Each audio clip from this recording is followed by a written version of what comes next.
नमस्कार साथियों, मैं हूं दिनेश उपाध्याय। स्वागत करता हूं ईटीएस एकेडमी में आप सभी का। बच्चों, एक बहुत बड़ी खुशखबरी लेकर के आए हूं आपके सामने, जो है 10th क्लास के बच्चों के लिए।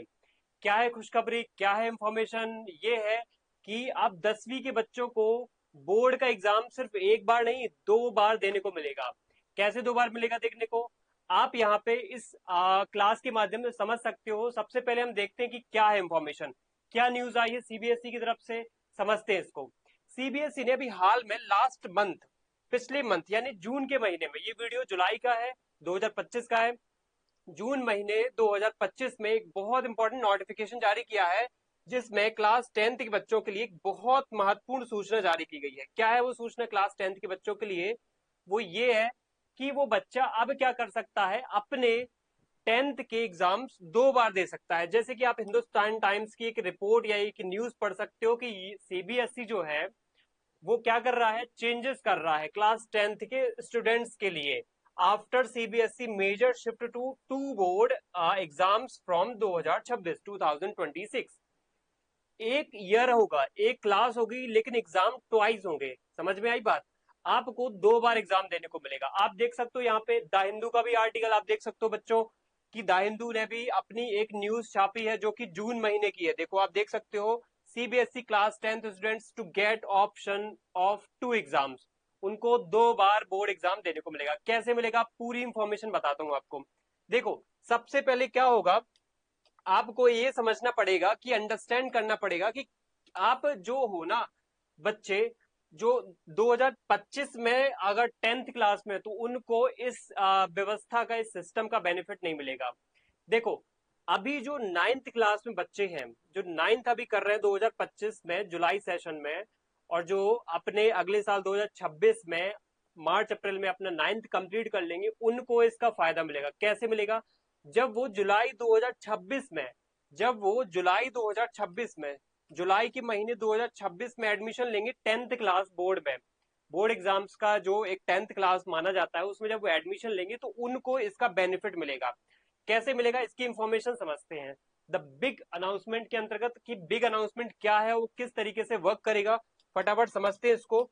बहुत इंपॉर्टेंट इंफॉर्मेशन है। देखियो, चेंजिंग क्या हो रहा है, चेंजिंग ये हो रहा है कि 2026 से बोर्ड एग्जाम्स जो है 10th के, वो अब 2 बार कंडक्ट होंगे, ट्वाइस कंडक्ट होंगे। कैसे ट्वाइस कंडक्ट होंगे? देखो, इसका क्या तरीका है, क्या गोल है। अच्छा, गोल समझते हैं कि क्यों ऐसा कर रहे हैं। चलो, ये तो समझ ली बात कि बोर्ड एग्जाम 2 बार होने वाले, लेकिन इसमें सबसे महत्वपूर्ण बात यह है बच्चों, कि इसमें सरकार या हमारी जो सीबीएसई है वो ऐसा क्यों कर रही है। बच्चे क्या होते हैं, बोर्ड एग्जाम के स्ट्रेस में होते हैं।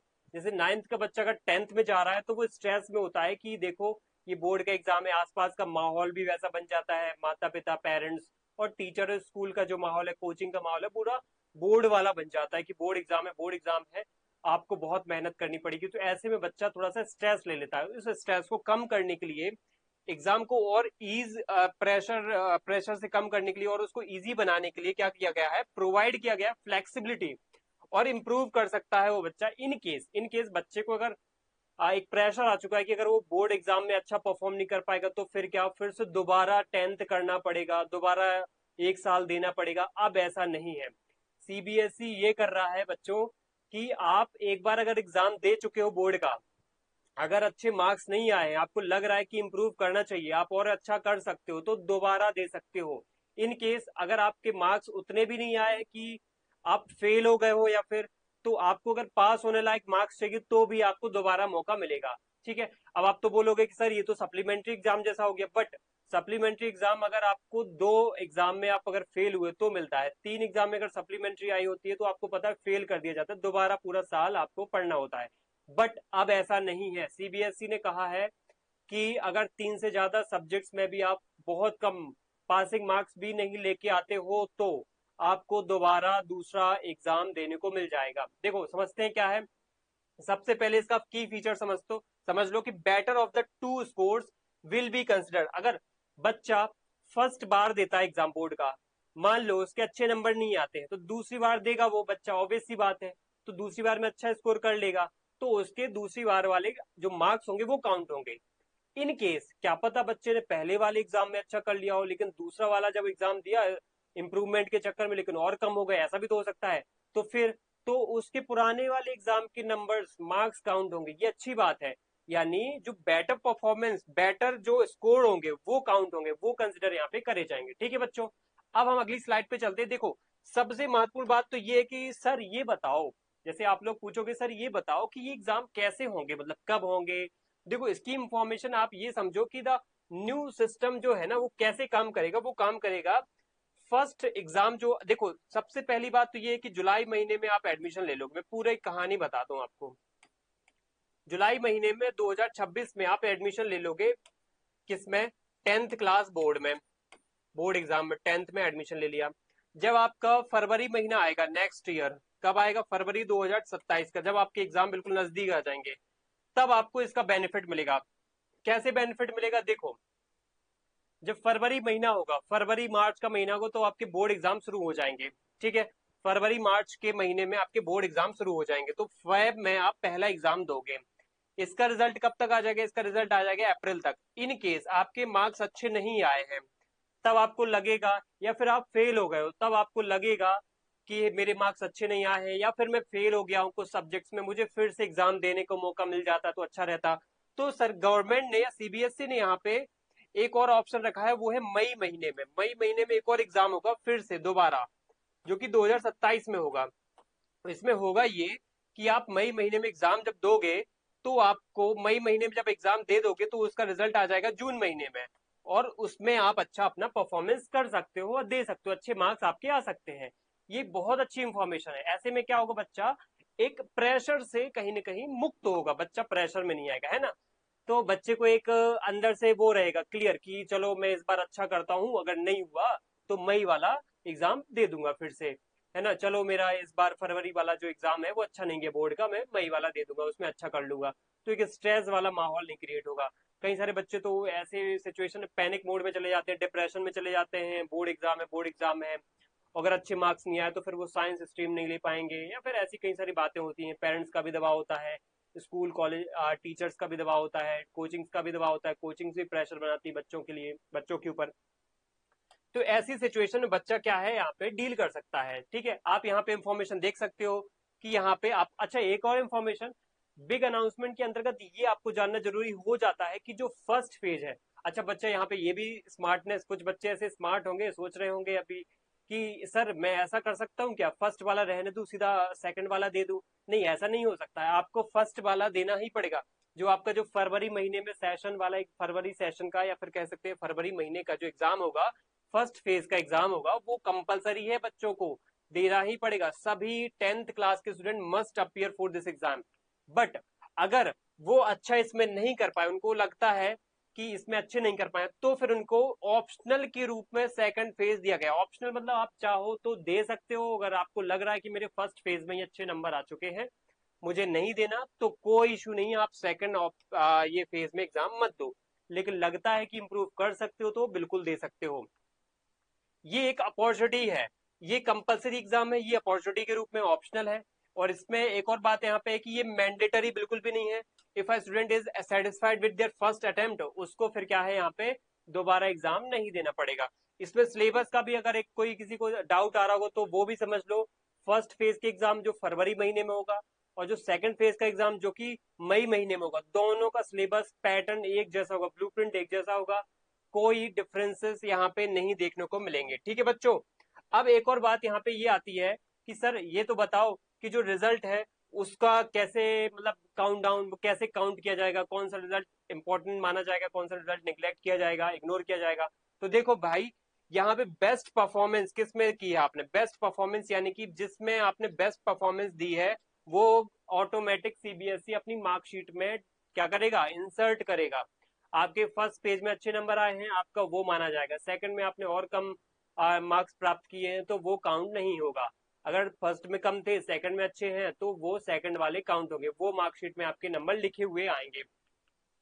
अब मेरी बात एक और इम्पोर्टेंटली समझना है यहाँ पे कि सर एग्जाम और रिजल्ट का जो टाइमलाइन है वो क्या है। तो देखो मैं बता चुका हूँ यहाँ पे कि फरवरी महीने में जो फर्स्ट है वो एग्जाम होगा, उसका रिजल्ट अप्रैल महीने में आ जाएगा। दूसरी बात है कि सेकंड फेज का जो एग्जाम है वो कब होगा, वो मई महीने में होगा, इसका रिजल्ट कब आ जाएगा, इसका रिजल्ट आ जाएगा जून महीने में। ठीक है, तो ये एक बेसिक इंफॉर्मेशन है जब दोनों स्टेजेस के एग्जाम होंगे। इसके बाद बच्चों एक और इंफॉर्मेशन आपको पता होना चाहिए कि ये सब ऐसा क्यों कर रहे हैं, इसके बेनिफिट क्या होंगे। देखो सीबीएसई का एक विजन है कि अभी खास हाल फिलहाल में क्या हुआ है, गवर्नमेंट की आपको पता होगा 2020 में न्यू एजुकेशन पॉलिसी है जिसको नेशनल एजुकेशन पॉलिसी, और जिसका फ्रेमवर्क 2023 में आ चुका है। इस फ्रेमवर्क के अंतर्गत कहा गया है कि बच्चों को स्ट्रेस फ्री, प्रेशर फ्री और एक इंजॉयमेंट के फॉर्म में क्या देना है, टीचिंग देना है, उनको लर्निंग्स कराना, उनको नॉलेज देना है। तो ऐसे में क्या जरूरी है, ऐसे में जरूरी है कि वो कहीं ना कहीं डर के माहौल में ना पड़े, उसके ऊपर प्रेशर क्रिएट ना हो, उसको अपॉर्चुनिटी ज्यादा दिखे, उसको प्रेशर ना दिखे। तो इसके लिए जरूरी है कि उनको फ्लेक्सिबल माहौल दो आप। फ्लेक्सिबल माहौल मतलब चलो इस वाले एग्जाम में अच्छा नहीं कर पाया तो दूसरे में कर लेना, तो ये फ्लेक्सिबिलिटी है। ऐसे इसीलिए क्या है, दो एग्जाम्स के फेजेस रखे गए हैं जिसमें वो फ्लेक्सिबल तरीके से प्रेशर को रिड्यूस करते हुए एग्जाम अपना दे पाए। उसके बाद दूसरी बात यहाँ पे क्या हो जाती है, स्टूडेंट को सेकंड चांस देना है। कई बार बच्चा सोचता रहता है कि मेरे अच्छे नंबर्स नहीं आए, मुझे पूरा साल देना पड़ेगा, पूरा ईयर देना पड़ेगा, जिससे मेरा ईयर बर्बाद हो जाएगा। इससे अच्छा है मैं अपना कम मार्क्स में ही क्या है सेटिस्फाई हो जाता हूँ, मुझे नहीं देना दोबारा एग्जाम।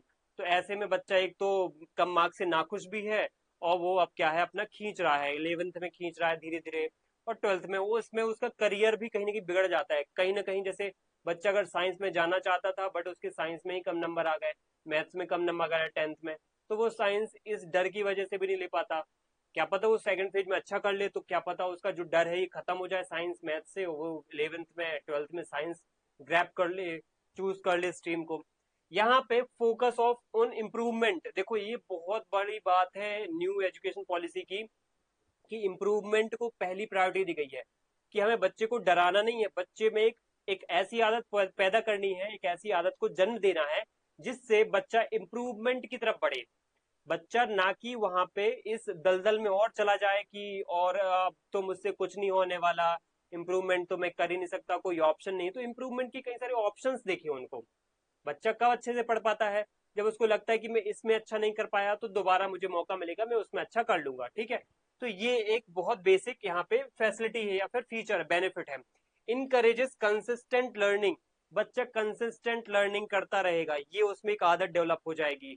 कहीं ना कहीं की बोर्ड का एग्जाम है तो भी क्या हुआ, मैं फिर से दे दूंगा अगर अच्छा नहीं गया एग्जाम तो, ठीक है। फोकस ऑन मेंटल वेलबींग, बच्चा डिप्रेशन में न जाए, इसलिए ये बहुत महत्वपूर्ण बात हो जाती है। तो ये एक ईटीएस की तरफ से, हमारी टीम की तरफ से, हमारी एकेडमी की तरफ से एक बेहतरीन इंफॉर्मेशन थी। आपको समझ में आया वो उम्मीद करता हूं मैं आप लोगों से। और देखो हमारी जो ईटीएस है, ईटीएस का भी वही उद्देश्य है जो हमारी इस सीबीएसई की नोटिफिकेशन का उद्देश्य है, कि बच्चा स्ट्रेस फ्री रहे और बेहतर से बेहतर लर्निंग कर पाए। तो ईटीएस का भी यही उद्देश्य है कि इंजॉय द सब्जेक्ट, जिसपे हम आपको इंजॉयमेंट, एक इम्प्रूवमेंट, एक बेहतरीन फन वाली, फ्रेंडशिप वाली और एक वेल बींग वाली एक लर्निंग दे पाए, ठीक है। जिसमें आप बिल्कुल भी प्रेशर में ना हो, बिल्कुल भी डिप्रेशन में ना जाओ, और आप एक सही दिशा में, सही डायरेक्शन में अपना करियर आगे बढ़ा पाओ। थैंक यू सभी को, जय हिंद।